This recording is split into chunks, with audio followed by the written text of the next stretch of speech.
Bonds were made. Bonds were made. Okay, so we'll start over again. We're really excited to continue on with our Old Testament survey. And I will explain the artwork behind me in just a second. Tonight, we're going to talk about characters and dates. And the idea is we want to be able to have a clear understanding of the story of the Old Testament, the overarching narrative that happens throughout things, and a grasp on when in history did those things take place.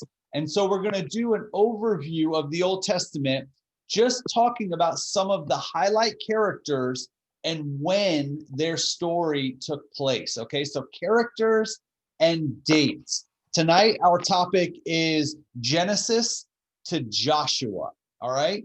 Now, last week, we started talking a lot about dates, and afterwards, we were talking to our daughters about how they enjoyed midweek, and Mia said, yeah, once you started talking about the dates, it was kind of hard to follow a little bit. So maybe we can get some pictures. And so my daughter Mia volunteered.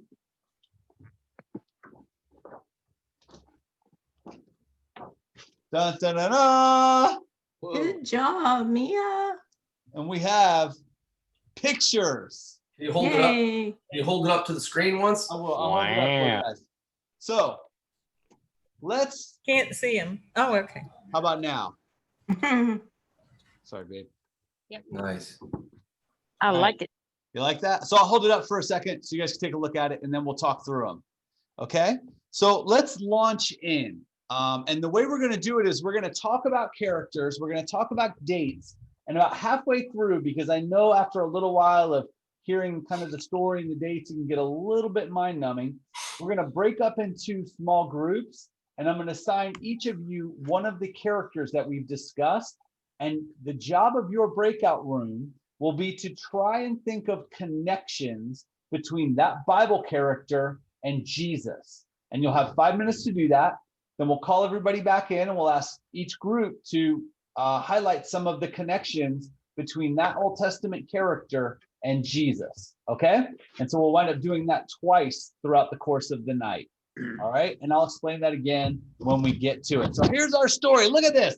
Tonight, we're going to start out, we're going to talk about Adam and Eve. There they are. And you see the question marks underneath these.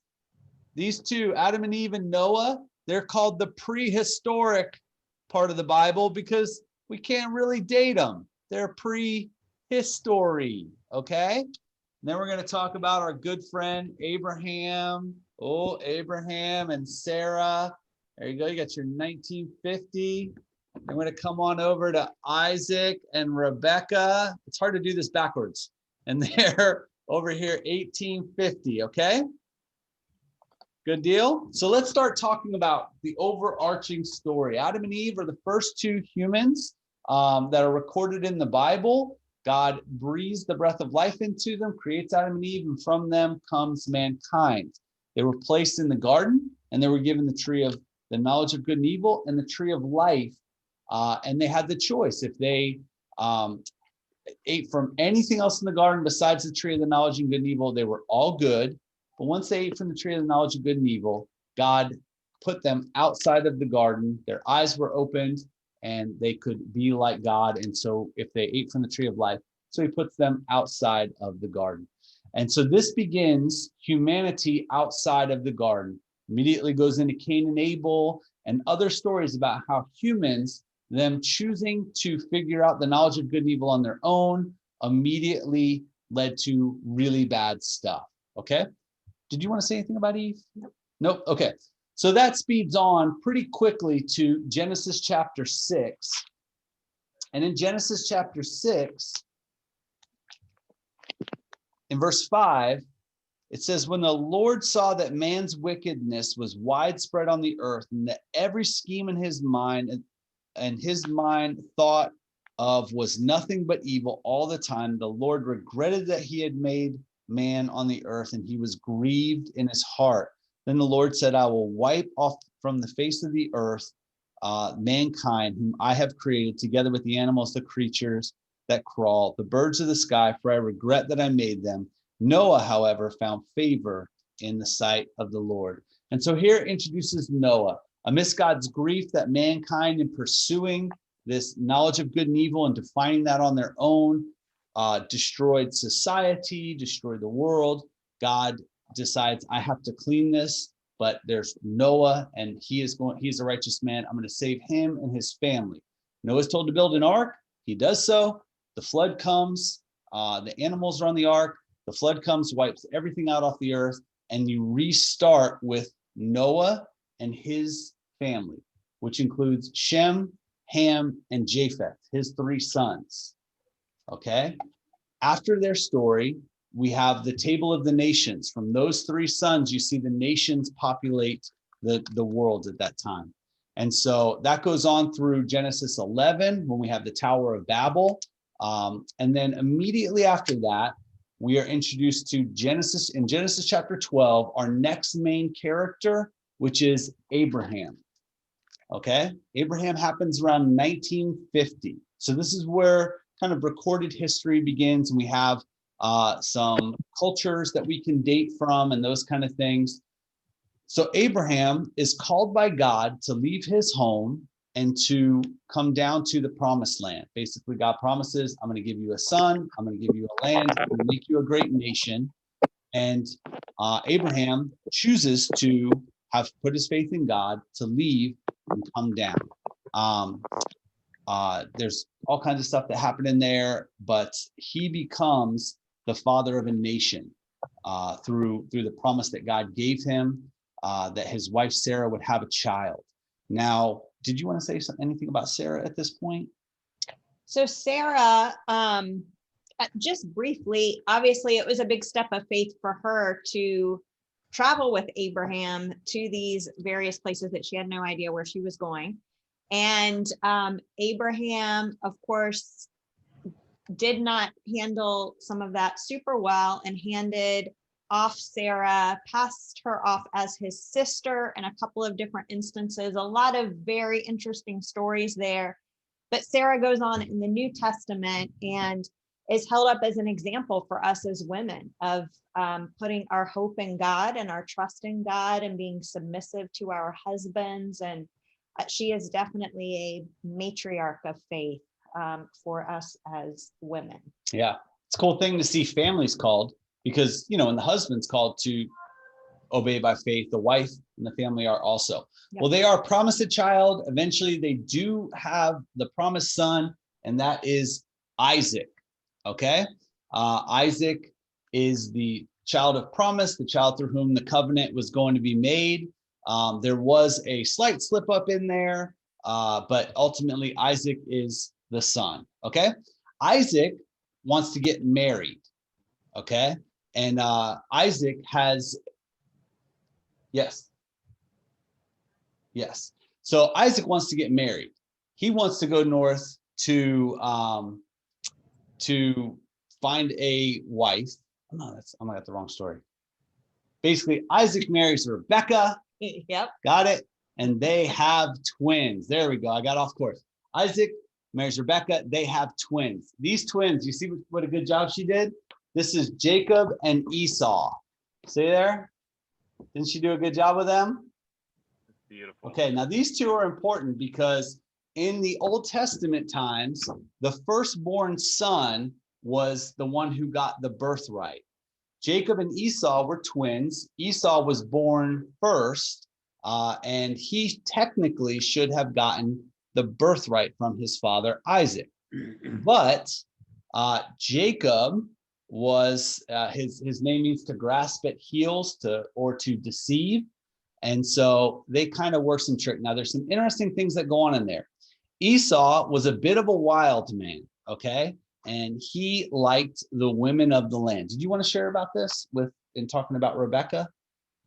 Well, he married the Canaanite women, which God did not want to happen. And the Bible notes that decision that he made, it caused both Isaac and Rebecca a lot of heartache and grief, and things were not good because of Esau's decisions. And they very much wanted Jacob to not marry Canaanite women and sent Jacob back to find their own clan a wife for Jacob. Yeah.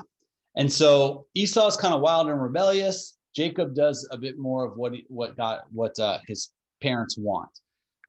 When it comes time to give the birthright, though, Rebekah and Jacob come up with a plan to deceive Isaac in his old age. And they put, because Esau was a hairy man and he hunted, and the father liked food that was hunted. So they get some food, they put some hair on Jacob to make him feel a bit more like Esau, and they send him into the old blind Isaac to get the blessing, to get the birthright.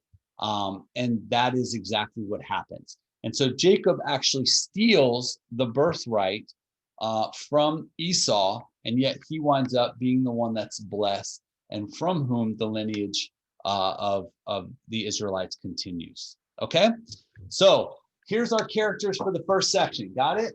We have Adam, Noah, Abraham, Sarah, Isaac, and Rebekah.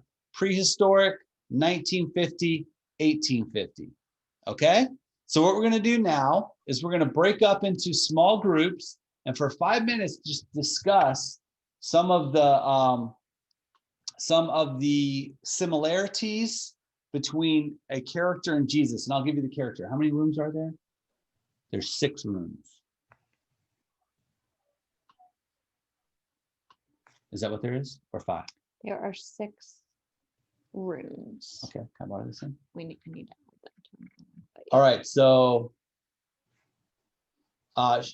Rory, your person is going to be Adam. How is Adam like Jesus?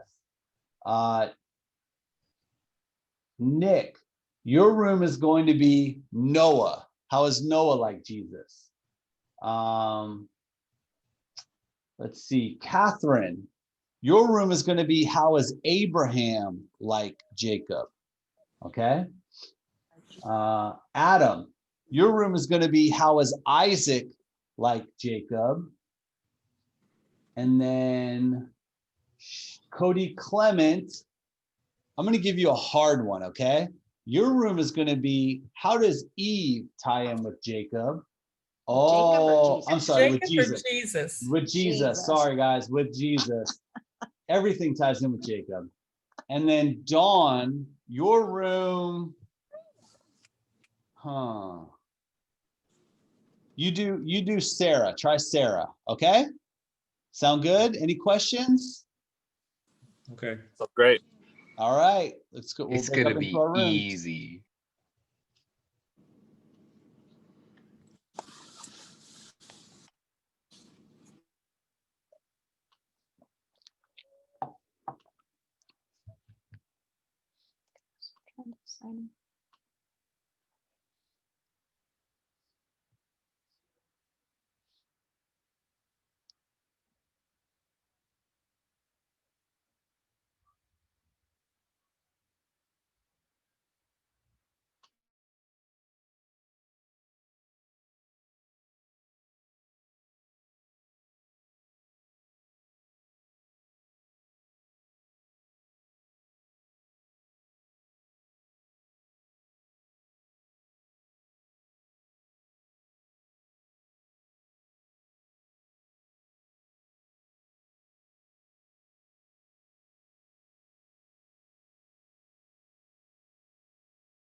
Oh. Hey guys, Hey, do you guys know who your person is? we're assuming Adam. Yeah, Rory. I told Rory your room, and then he didn't go to a room, so I'm assuming he's taking care of babies right now. So, all right, guys, how is Jesus like Adam? He's like the anti-Adam. Oh, how so? Because, well, I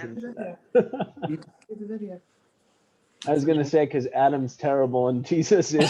I love it. I love it. Okay. Wouldn't Jesus be Adam improved? Adam 2.0. You're onto something there. Yeah. I like that. Because Yeah. Adam means mankind. He does. Right. Mm-hmm. Yeah. And so we had we had Adam, and then it didn't go well, so we had to have a new Adam to defeat. There you go. I love that. Yeah. Yeah.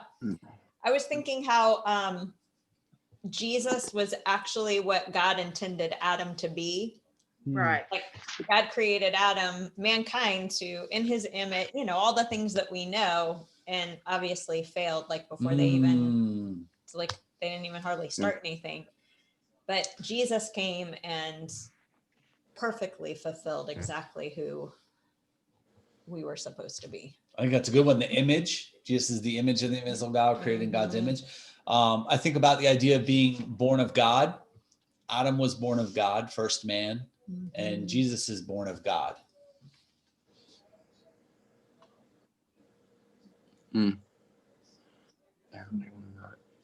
Any others?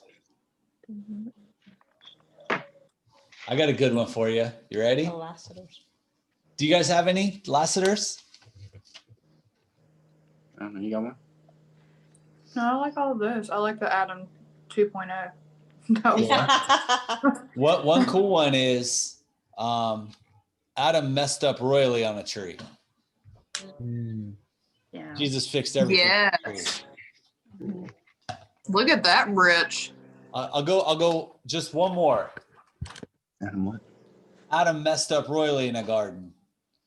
Jesus surrendered in a garden. True. All right, let's see what your stuff is for Sarah. Well, Eve is a good one because Adam and Eve, Christ in the church, Ephesians 5. Two shall become one flesh. It's a good one. Wow. So we need somebody to present. Yeah, who's our presenter? Sean Killicanis. No, Carol. Carol, you got to be our presenter. What? Yes. Me?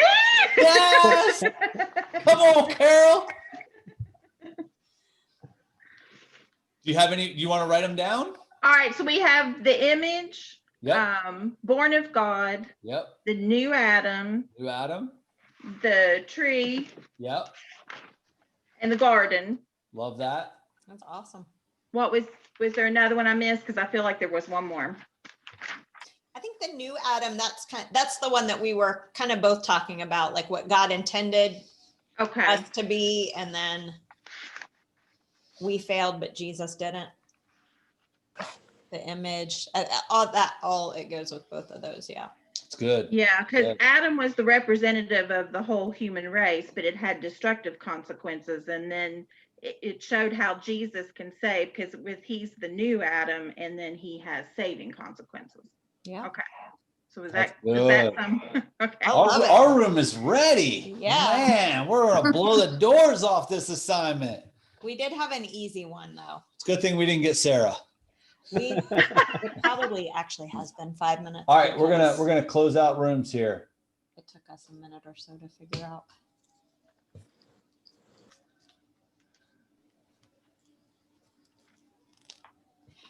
Forgot the whole thing's recording, so who knows? Or a blank screen.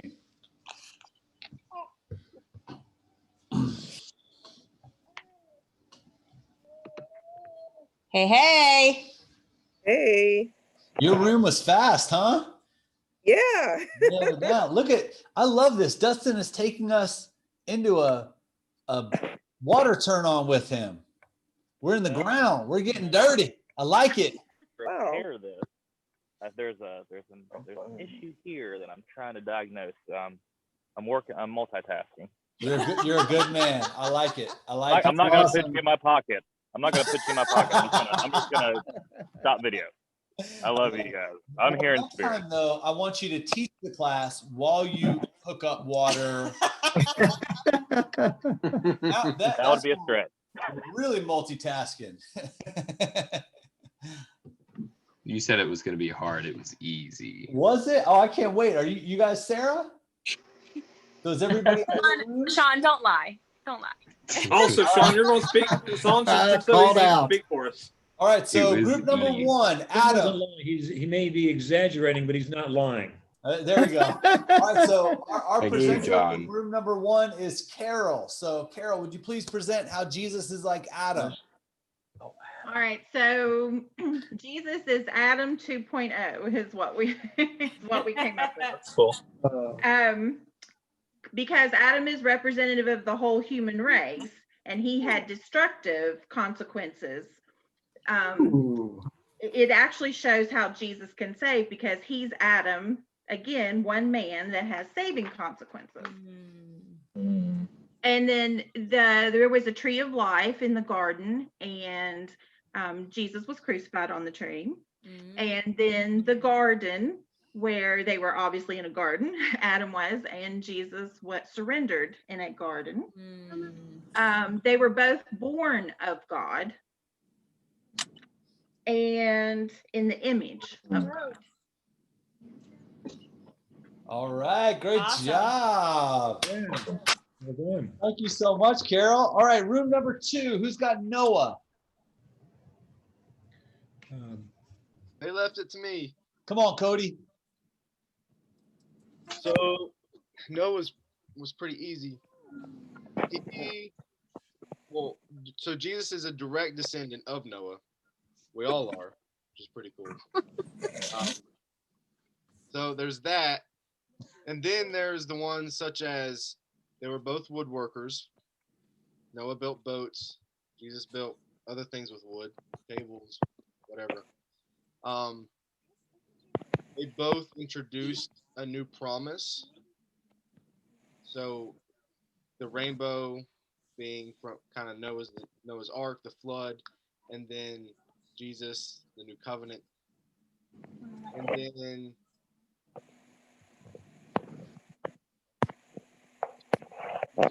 help me out. What was the other ones? So the big, yeah. Go ahead, John. Yes, it was 40 days in the wilderness for Jesus, and it was 40 days in the ark when it was raining. Longer after before they landed, but 40 days of raining. Yeah. Let's see what else. The big one is that one righteous man saved the world. Because of the righteousness of one person. Right. The whole world had a chance to be saved, and then the illusion of baptism from the flooding of the earth. The whole earth gets covered with water. All the evil stays in. The righteous rises to the top. So there's more probably. I don't know. That's a good one. All right, give it up for group number 2. You want to know a cool one with Noah? In Hebrew, there's actually no word for rainbow. It's just like a bow and arrow.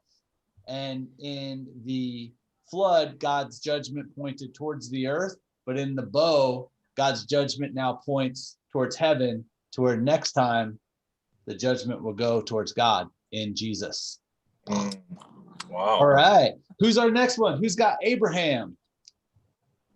That was my group. Come on, Catherine. You guys are gonna have to help me out. I remember what I said, and that was it. But I pointed out how how Jesus how he intercedes for us, and then how Abraham was trying to intercede for Sodom and Gomorrah. I mean, when God was going to destroy it. Yeah. So awesome. There were others who pointed out other things. If you guys want to speak up. Chelsea crushed it. Where is Chelsea? Yeah, we talked also about just the lineage from Abraham to Jesus. We talked about he was the father of all nations. We talked about Jesus, who is the savior of all nations, and just the parallels there. So love that. Awesome. Good one. Give it up for group number 3. All right, group number 4 is group number 4. Isaac. Yeah. Let's go, Isaac. What do you got? So the ones we came up with were, oh gosh, they were both promised sons. Ooh, children of promise. From both of them descended great nations. They were both led like lambs to slaughter. Hey. And the other one we came up with was they both relied on God, Jesus, in everything he did. And Isaac is the only one of the three fathers of the faith that didn't circumvent the process to get a son. He was faithful to the one wife. Good job. I like that. Good one. Boom. So Isaac is the most Jesus-like person here we're talking about. Just so much stuff. There we go. Awesome. Okay, so let's get to the people we gave a little more challenge to. Who's got Sarah? That's pretty challenging. Is there a group that I gave Sarah to? I thought I gave Yeah, Sarah. it's Dawn. Yeah, it's me. Hey, Dawn. Hi. I'm struggling to share, to be honest with you, because I wasn't taking notes and I have a 1-year-old I'm chasing and stuff. So, but I'll share from the Hall of Faith in Hebrews 11 that was brought up to say that by faith, even Sarah. Sorry. Poor Dawn. Okay. Even Sarah, who was past childbearing age, was enabled to bear children because she considered him faithful who had made the promise. And so from this one man, and he as good as dead, came descendants as numerous as the stars in the sky and as countless as the sand on the seashore. So I think just her faithfulness is like Jesus. She's just. Oh, you're awesome, Dawn. Yep. And to do that with a 1-year-old and a phone ringing, you're amazing. Yeah, I don't. Somebody's phone ringing. Okay. Sorry. No, it was me. I'm so sorry. Cool. All right. And who was our last group? That'd be my group. And what do you guys? The hard one too. Who'd I give you? Eve. Eve. Let's go. Let's see what you got. Okay, so the first one that was the easiest to spot, and really the only easy one to spot, was that she and Jesus were both tempted. While she was tempted by the devil and succumbed to the temptation, while Jesus was also tempted, but he was like, "Nah, I ain't gonna do that." Word. But other stuff we found that might be, because that was really the only definite one we could figure out. They're both helpers of sorts. She helped Adam in the Garden of Eden, and then Jesus also helps us. And that also ties into that they are both responsible for taking care of something. Jesus takes care of all of us, and she was helping take care of the garden. And that's about it. Man, that was really good. Good job, group number 6. Took that tough assignment. I like it. See, I told y'all. Let's go, Mama Jackson. Keep that group together. Keep it intact. I like it. Let's go. Okay, so let's move on to our next Bible characters. Let's keep moving. So after Isaac and Rebecca, you have, let me get here. Jacob didn't make the cut, apparently. No, you told her to write Israel. Oh, I'm sorry. Okay, so then Isaac and Rebecca have a child named Jacob and Esau. We talked about that. Jacob steals the birthright. Well, Jacob, thank you so much. Jacob becomes Israel, and we'll talk about that in just a minute. And he marries Rachel and Leah. Okay, so let's talk a little bit about how this happens. Jacob wants to get married. Remember we talked about that? And I'll show you that a little bit more in just a second. He wants to get married. And so he goes up to his relatives in the north and goes to his uncle Laban. And he falls in love with a distant cousin, hopefully 3 times removed, named Rachel. She's beautiful. And so Laban says, work for me for 7 years. He works for him. God blesses him. And then Laban tricks him. Now, remember, Jacob's name means to deceive, to lie. He lied to steal the birthright. Well, when he goes to consummate his wedding to Rachel, wakes up in the morning and realizes old Laban tricked him and gave him Leah, who was less becoming and who he was not in love with. So Jacob goes to him and says, you tricked me. Laban says, work 7 more years for me and I'll give you Rachel. So he works 7 more years, gets Rachel. And God blesses him during that time. He's a shepherd. He has lots and lots of flocks. He does really well. Finally, he's tired of being deceived and tricked and taken advantage of by Laban, and he decides to leave and go back to his family. The challenge, though, is him going back to his family meant that he was going to have to come face to face with the consequences of his sin in a broken relationship with Esau. Okay. Now, did you want to say anything about Rebecca at this point, or Rebecca and Leah? Okay. No, Rachel. I'm sorry, Rachel. Yeah, Rachel and Leah. So Jacob, as he's coming down, he knows I'm getting ready to face Esau. Esau wants to kill me, has every right to kill me. And this is where Jacob spends the night wrestling with God, wrestling with an angel of God, and he won't let go. He says, I'm not going to let you go until you bless me. Finally, the angel touches him on the hip, kind of gives him a limp, and says, from now on, your name is going to be Israel, because you wrestled with man and with God. And so that's what Israel means. Jacob's name was changed to Israel because he wrestled with man and God. He meets Esau. Esau forgives him, and then he goes back to his people and is reunited with his people. Okay. Anything that you were going to add about that? Nope. Okay. Now here's where it gets important, because Jacob becomes Israel. Israel's 12 sons become the 12 tribes of Israel. See it? Da, da, da, da. I can't really read them backwards. They're Reuben, Simeon, Levi, Judah, Dan, Gad, Asher, Naphtali, Zebulun, Joseph. Issachar, Zebulun, Joseph, and Benjamin. Hey, good job, Mandy. Yeah. I could have done that from memory. But that was from every family devotional when she was growing up. I know. Name That's the good. 12 tribes of Israel. That's right. And just to clarify, you very rarely hear of the tribe of Joseph, because his two tribes were divided between his children, Ephraim and Manasseh. So you will hear often of the half tribe of Ephraim and the half tribe of Manasseh. That's Joseph's family. Okay. So Joseph's family becomes the tribes of the half tribe of Benjamin and Manasseh. Okay. At this point, Genesis changes gears and changes focus from Jacob and his sons to one son, who is Joseph. Okay. And this is from pretty much from Genesis 37 through the end of the book, is the story of Joseph. There were some funky family dynamics in Israel's family. Joseph was the favorite. All the other sons hate him. They take him out to the woods. They say, let's kill him. They say, you know what, let's not kill him. Let's stick him in a ditch. And then they see a caravan passing and say, tell you what, let's sell him to the caravan. They do. That caravan takes him down to Egypt, where he becomes a slave. Okay. This is how the nation of Israel winds up in Egypt.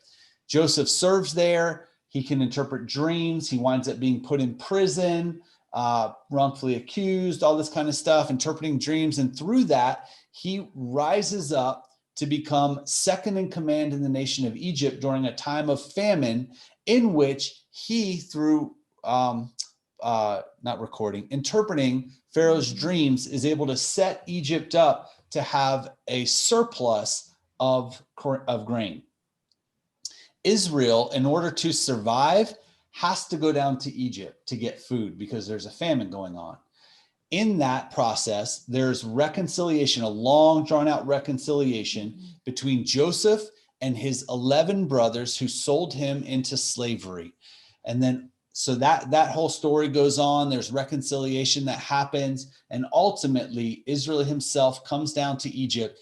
And that is where how Israel winds up in Egypt, which leads to slavery and then the Exodus. Okay. And so it's through Joseph, through the famine and the reconciliation of him to his brothers, that the nation of Israel, which starts out as just 70 people going down into Egypt, that's how they wind up in Egypt. There they thrive. They explode. They become millions. At some point, they become a threat to the pharaohs. The pharaohs forget who Joseph is, and they oppress them and put them into slavery. Enter Moses. Dun, dun, dun, dun. Look at this. Isn't that good? Moses, 1450. See the parted waters? Look at that. That's really good, isn't it? She's got a gift. She's got a gift. Okay. So was there anything you wanted to say about any of those? About Moses? Any of the ones that we just talked through? Joseph, any of that? No, not until Moses. Moses, we got some stuff. Okay. Moses comes on the scene. He is a prince. He's raised in the courts of Pharaoh because they were killing Jewish babies. Pharaoh's mom decides to put Moses in a basket. No. And Moses' mom decides to do that. Moses's mom, it's good to have someone who's listening to you, right? Moses' mom decides to put baby Moses in a basket, put him in the river, and send him off towards Pharaoh's daughter in hopes that she will show mercy. She does. She retrieves the baby out of the river and decides to keep that baby Moses as her own. Enter Moses' sister, who actually sees all of this go down, and she is able to work out Moses being cared for by his actual mom until he's weaned, which is really awesome how God worked that whole thing out. And then Moses goes on to be raised in Pharaoh's household. Fast forward to he's an adult. He realizes his people are enslaved. He says, I'm going to help him out. He goes down, he sees a slave driver beating a Jew, and he says, you need to stop it. And he gets in a fight and he actually kills the guy. And because of that, he has to run because he's scared that when Pharaoh finds out that he's killed an Egyptian guard, he's going to get in trouble. He runs out into the woods. He chills in the woods for 40 years and he gets married and he becomes a shepherd. Okay. While he's a shepherd out in Midian, walks up one day, sees a burning bush, and it's God calling him to go back to Egypt and deliver his people from Pharaoh. And hence begins the process of the 10 plagues, Moses going to Pharaoh 10 times saying, let God's people go. And they go back and forth throughout that whole process. Eventually, after the plague of the firstborn sons, the Jews are told to put the blood of the Passover lamb on the doorpost. The angel of death passes over, and the firstborn animals, firstborn children throughout the land of Egypt are killed, except for the Jews who by faith had put that blood over the doorpost. Finally, Pharaoh says, just get these people out of here. They begin to leave. Pharaoh changes his mind again and sends his armies after them. They're at the Red Sea. God parts the Red Sea. Israel goes through. When Egypt tries to go through, boom, the water crashes down on Pharaoh's army and the Israelites are saved. Enter Miriam. So Miriam in Exodus 15, after this happens, Moses sings the song of praise. And Exodus 15 tells us that Miriam, the prophetess, Aaron's sister, took a timbrel in her hand, and all the women followed her with timbrels and dancing, and she sang this song of praise. This is the first woman noted as a prophetess that I have been able to see in the Bible at this point in the Bible. And a couple of cool things about Miriam. One, Jewish history has that this is the sister that would have helped worked out everything when Moses was a baby, which is pretty awesome. But at this point in Miriam's life, if we figure that Moses is about 80, we're thinking Miriam's probably about 90 at this point, 90, 92. It's pretty incredible that she's in her 90s leading the women, singing and praising God. But I just think it's really cool to see women leading women here in the Bible. Yes. Okay, another character that emerges as Moses leads them out. They go to Mount Sinai where God gives them the law. He gives them the tabernacle, all those different things. We're going to do a whole class on that. Okay. But as he's leaving, along with Miriam, he also has his older brother, Aaron. Now, Aaron plays an important role because God chooses Aaron as the family through which he is going to establish the priesthood. The priesthood were the people that would serve at the tabernacle and then the temple. And so this is what's known as the Levitical priesthood. It's Aaron's descendants. Now there's an important distinction. Not all Levites were priests, only the ones that were descended from Aaron. Okay. So there were Levites that were not priests, but Aaron's descendants were the ones that would become the priests. Okay. So God gives them this covenant. They agree to the covenant. God agrees to the covenant. They're all set. He marches them through the desert to the promised land. Okay.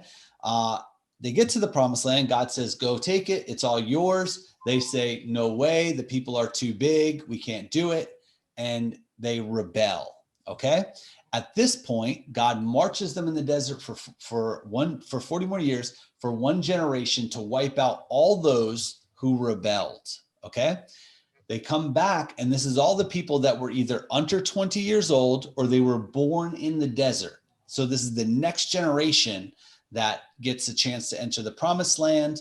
Unfortunately, during that time, Moses made a decision to sin and to, in anger, kick the rock. And so he does not get to enter the promised land. Enter his assistant by the name of Joshua. Okay. Now, Joshua was one of the 12 spies that Moses sent in the first time they went to the promised land when they rebelled, but he continues to be a leader. He raises up, and he is actually the one that leads them in to conquer the promised land. Okay.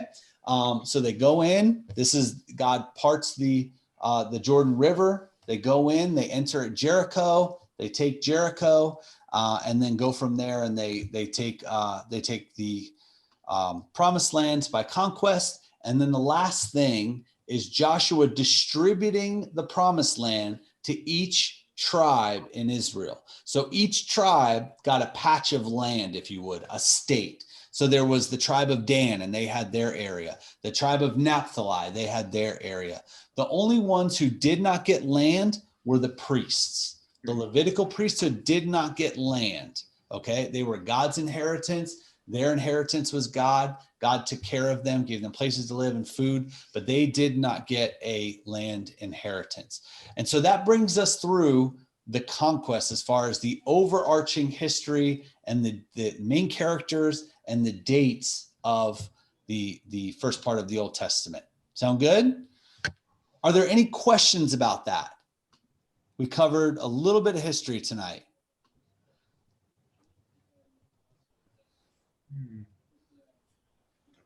Woo! We covered some ground. Okay, so what we're going to do now is we're going to divide up again and do this exercise one more time. How's that sound? And then we'll close out. So we're going to divide up into groups. And Rebecca had a question. Oh yeah, go ahead, Rebecca. Actually, Jacob has a question. Jacob has a question. There it is. Go ahead. Good job. Okay, the real question is, well, I forget it now. It was going to be really comical and clever. It was funny. I know. The real question is, what were you going to say? Sorry, guys. I was going to ask.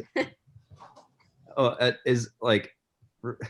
Never mind. It's okay. It's Thanks, over. guys, for coming. Sorry. Bye, guys. It was valiant. We appreciate it. We love it. Okay, so let's divide up into our breakout rooms. All right, group number one, Carol's group. You guys are going to take Moses. Okay. Group number two, John's group. You guys are going to take Joshua. John Becker. Okay. Group number three, you guys are going to take Jacob or Israel. Group number four, Adam's group. You guys will take Joseph. That's a rich one. Cody. It's always when I get to you guys that we get to the bit more challenging people, huh? You guys will get, who should we give them? Aaron. Aaron. Oh, that's a good one. Aaron. I like that. Cody Clement, your group gets Aaron. And then Katie, Kendall, and Sharon, you guys get, who should we give them? Miriam? That's kind of a tough one. Mm-hmm.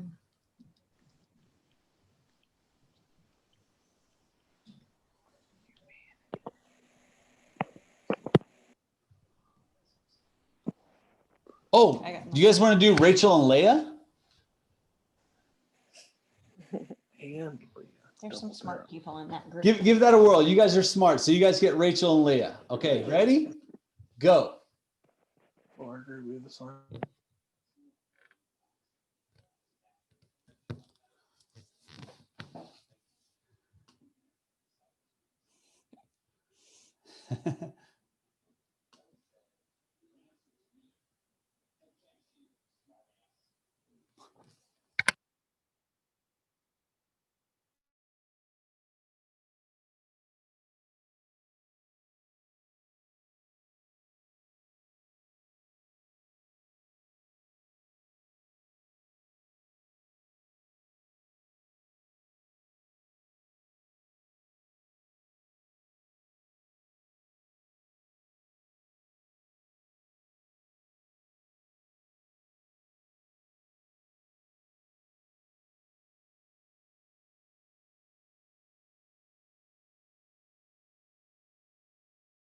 Oh, goodness gracious. What? Joseph. Oh, this is the easy one. Yeah, this is super The- easy. The easy one? Yeah. Oh, so good. So Joseph was sold, sold out, much like Jesus was by Exactly what I said. That- And you a made fun of me. I didn't make brother fun of Alicia, J you go name. ahead. Don't listen to him. I'm sorry, what were you saying, John? both had a brother, Judas and Judah, that both sold him. I don't know if that's important, but That's a good one. That is a good one. They both, playing off of that, they both had siblings that were jealous of them. That's a good one. Joseph is oftentimes referred to as the theme of the rejected redeemer. Ultimately, Joseph becomes the one who saves Israel, but he's rejected by that very group that he saves. And Jesus is a rejected redeemer. Who's going to be our presenter that's going to write these down? I can do it. John, you got it? Yeah. That's some good ones. Jesus' daddy was named Joseph. I don't think that counts really.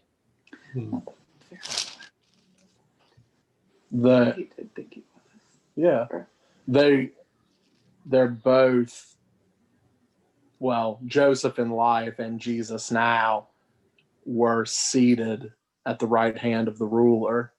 Good one. Yep, that's a good one. That's a really good one. That comes from the smart cookie that's my That's wife. a really good one. No, Good job, that's Alicia. a real good one. I like that. She's the brains of this operation. I'm sorry, go ahead. No, yeah. I was just thinking about both of them endured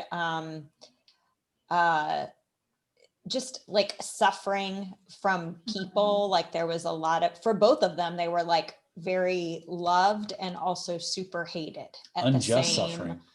unjust suffering. Anyways, yeah. It's a good one. Yeah, like Joseph was completely wronged. He was accused of something, should not have been. And so too, Jesus is wrongly accused and held accountable. It's a good one. We didn't have time, but I think how neither one of them ever like turn away from God through their trials. Yeah. That's a great thought. Stays faithful through incredible suffering. I like that. There's one other I thought of. I can't remember it. Can I go ahead and close? We'll have 1 minute, but can I? Yes. Both have bread and wine parts of their story. What is the Joseph bread and wine? He interprets a dream with bread in it, and the ravens eat the bread. Yeah. And then the cupbearer serves the wine. That's a good one. Yeah. Oh, I remember what it was. Joseph's tribe splits in two. There's a half tribe of Ephraim and Manasseh. Jesus is both Jew, Gentile. Oh. It's the only one that did that. I was like, I have one more. They both faced intense temptation, but that neither one of them caved. Succumbed. Joseph Yeah. fleeing Potiphar's wife. And they were both presented with what would come across to us as very legitimate instances to give in. Yeah. But neither of them did. It's So a great one. to the gun. Hey, Rob, this is the first I've seen you tonight. How you doing? I'm doing good, John. I got my brother. Show his face. Where is he? Oh man. Hey. Who's Rob? My group was so. Look at that handsome man. Look at that locks. Look at the locks. Rob, are you there? Wait, did I hear that Rob is here? Yeah. Rob, do this for me one time. John. Just do this right here. Oh my gosh. Rob, baby. Hey! Rob, hey. Do it again. Do it again. All right, let's go ahead. Let's go ahead and go through our groups. So group number 1. All right, that's me. Sorry. Go ahead, Carol. All right, so Moses. They're both, I guess, be considered prophets. Sort of like the the Moses prophet, and a person like him would be to come, better than him. One of them said that Moses murdered and got away with it, whereas Jesus suffered the consequences but didn't murder anything. Good one. They both had to flee or hide or something as infants because the rulers were trying to kill them, to kill the babies. Both lead people. Moses helped deliver the people from Egypt, and of course Jesus delivers us from sin. Nice. And then they talked about the baptism reference from the Red Sea, of how that saved God's people. Yeah. And then obviously Jesus introducing with baptism. They both gave God's word. And this was an interesting one. One of them said that Moses broke under pressure, sort of like he sinned when he hit the rock, whereas Jesus always held firm. Wow. Good job, group 1. Well played. All right, Joshua. Okay, Joshua, yes. Okay. Nick pointed out the obvious that I didn't miss completely, in that they actually have the same name. Okay, there's that. One of the things that True. Good job, John. Good job. What? I missed it. No, you're good. You did great. Okay, and that great faith. Joshua, he stood up in faith, even though there were the 10 spies that said, no, we can't do this. And he says, no, we can. And because basically God's with us. So Jesus, he maintained his faith all the way to the end and beyond. So there's that. Leadership. He was Moses' number 2 guy, then they became a leader. He led the people effectively for many years. Jesus was a leader. He had many followers and was very effective, obviously, that way. Even after his death, he still leads us. Anything else, guys? Okay. I think you got all of it. Nailed it. All right. Who else we got? Who else did we give out? I forget. Jacob? Israel? Yes. All right, Catherine? Oh, we kind of struggled with this because we felt like he was more of a contrast from Jesus, because Jacob was dishonest and deceptive, whereas Jesus was always truthful. But one way we noticed was that he was all like, Jacob was blessed by God, and so was Jesus. Good one. And then I don't know if I typed it out correctly, but someone had pointed out like how Jacob left home and then returned to his country. Jesus was murdered, but then he returned. So that was Oh, Harrison. that's a good one. That's But deep. yeah. Awesome job. Great job, guys. All right. Is Joseph up next? Joseph. All right, I can share for Joseph. He had jealous siblings. Both Jesus and Joseph were sold. Jesus being sold by Judas, and Joseph by his brothers. They were both the rejected redeemer, which is like means they both saved their people, but their people rejected them. Both Joseph and Jesus ended up sitting at the right hand of the ruler. Both suffered from people unjustly. Both were wrongly accused. Neither of them turn away from God. Look at Rex. Both have bread and wine in their stories. Joseph and Jesus split in 2 tribes. I don't remember that one. But both faced intense temptation and did not give in.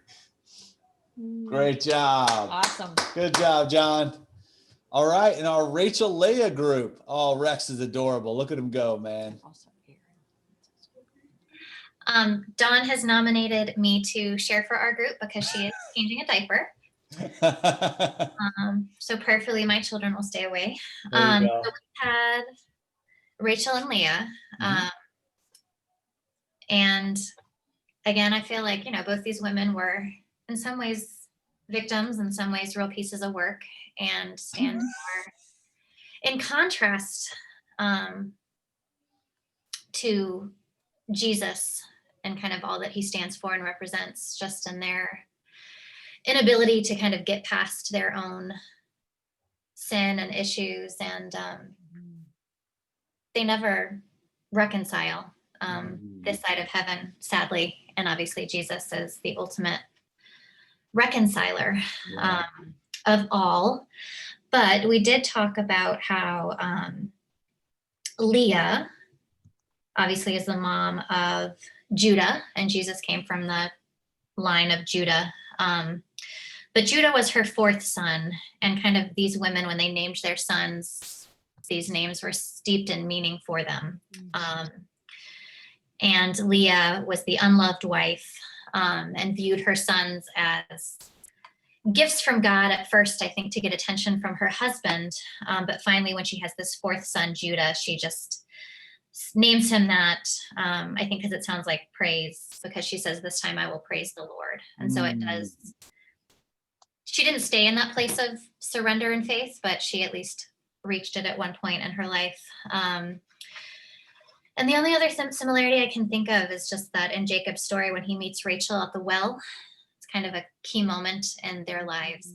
And there's obviously the beautiful story of Jesus at the well with the woman, where he reveals his true